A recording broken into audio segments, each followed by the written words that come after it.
ಬಿಸಿಯಾಗಿತ್ತು. ಆದರೆ ಶಿಷ್ಯರಲ್ಲಿದೆ ಎನ್ನುವುದು ನಮಗೆ ಗೊತ್ತಾಯಿತು. ಒಂದು ಗುರುಕುಲದ ಶ್ರೇಯಸ್ಸು ಶಿಷ್ಯರಿಂದ ಬೆಳಿಬೇಕು, ಶಿಷ್ಯರಿಂದ ಗುರುಕುಲಕ್ಕೆ ರಕ್ಷಣೆ ಸಿಗಬೇಕು. ಆಚಾರ್ಯನಾದರೂ ವಿದ್ಯಾದಾನ ಮಾಡಬಹುದು, ಆದರೆ ಅದನ್ನು ಪಡೆಯುವ ಪಾತ್ರವೇ ಸರಿಯಾಗಿರಬೇಕು. ಒಳ್ಳೆಯ ಗುರುಕುಲದ ಕೆಟ್ಟ ಶಿಷ್ಯರಿದ್ದರೆ ಏನಾಗ್ತದೆ ಅಂತ ನಾನು ಗುರುಕುಲ ಒಳ್ಳೆಯದಾಗಬೇಕು ಅಂದ್ರೆ ಒಳ್ಳೆಯ ಗುರುಗಳಿರಬೇಕು, ಶಿಷ್ಯರು ಒಳ್ಳೆಯದಾಗಬೇಕು. ಅಂತಹ ಒಂದು ಗುರುಕುಲ ಮಾಡಬೇಕಲ್ಲ. ಹಠದಿಂದ ಪ್ರತಿಜ್ಞೆ ಮಾಡಿಬಿಟ್ಟು ಸ್ವಲ್ಪ ಭಾವುಕನಾದದ್ದು ಹೆಚ್ಚಾಯಿತು. ಭಾವುಕತೆ ಇಲ್ಲದೆ ಬದುಕಲಿಕ್ಕೆ ಆಗೋದಿಲ್ಲ ನಮಗೆ. ಈ ಹಾಳಾದ ಪ್ರಪಂಚದಲ್ಲಿ ನಮ್ಮ ಭಾವುಕತೆ ಬದುಕಿರಿಯೋದಿಲ್ಲ. ತನ್ನ ಮರೆವನ್ನು ಜಾಣ್ಮೆಯಿಂದ ಅವಸಾಗ್ತಾನೆ. ತನ್ನ ಮರೆಗೆ ರಾಜತ್ವದ ಆವರಣವನ್ನು ಕೊಡ್ತಾನೆ. ತನ್ನ ಮರೆಯಲ್ಲಿ ಆತ್ಮರಕ್ಷಣೆಯ ಉಪಾಯವನ್ನು ಮಾತಾಡ್ತಾನೆ. ನಮ್ಮ ಜಾಗರಣೆಗೆ ಹಾಗಿದ್ರೆ ನೆಲೆ ಇಲ್ವೋ? ನಮ್ಮ ಜಾಗರೂಕತೆಗೆ ಹಾಗಿದ್ರೆ ನೆಲೆ ಇಲ್ವೋ? ಗುರುಕುಲವೇ ನಮಗೆ ನೆಲೆ, ಗುರುಕುಲವೇ ನಮಗೆ ನೆಲ. ದ್ರೋಣಾಚಾರ್ಯರ ಗುರುಕುಲ ಅದೊಂದು ಭವ್ಯವಾದ ಗುರುಕುಲ ಆಗಬೇಕು.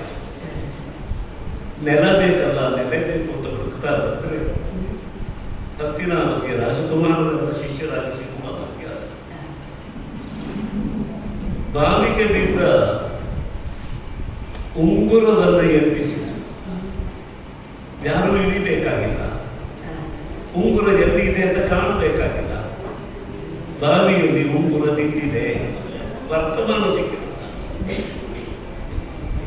ಬಾಣವನ್ನು ಪ್ರಯೋಗ ಮಾಡಬೇಕು ಅಂತಿಲ್ಲ. ದರ್ಭೆಗೆ ದರ್ಭೆ, ದರ್ಭಾಗ್ರದಲ್ಲಿ ದರ್ಭಾಗ್ರ.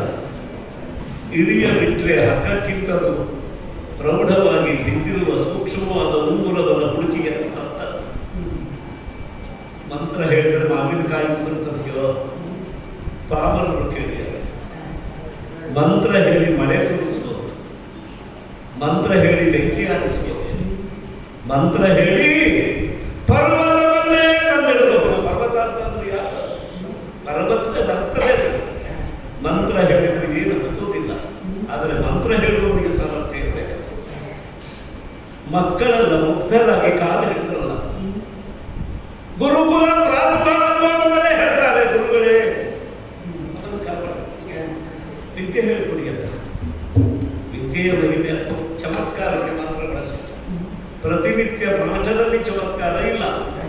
ಸಿದ್ಧಿ ಬಂದರೆ ಚಮತ್ಕಾರಗಳು ಅಲ್ಲ, ದೊಡ್ಡದಲ್ಲ. ಅಂತೂ ಗುರುಕುಲವೇ ಗುರುಕುಲವಾಗಿದೆ. ಈ ಗುರುಕುಲದಲ್ಲಿ ನಮ್ಮ ಪಾಠ ಪ್ರವಚನಗಳು ಅಹೋರಾತ್ರ ಚೆನ್ನಾಗಿ ನಡೀತಾ ಇದೆ. ಒಂದು ಬಗೆಯ ಸಮಾಧಾನ, ದೂರದೃಷ್ಟಿಯಲ್ಲಿ ಕಾರ್ಯವನ್ನು ಸಾಧಿಸುವ ಛಲ, ಅದೇ ಬಲ. ಈ ಛಲ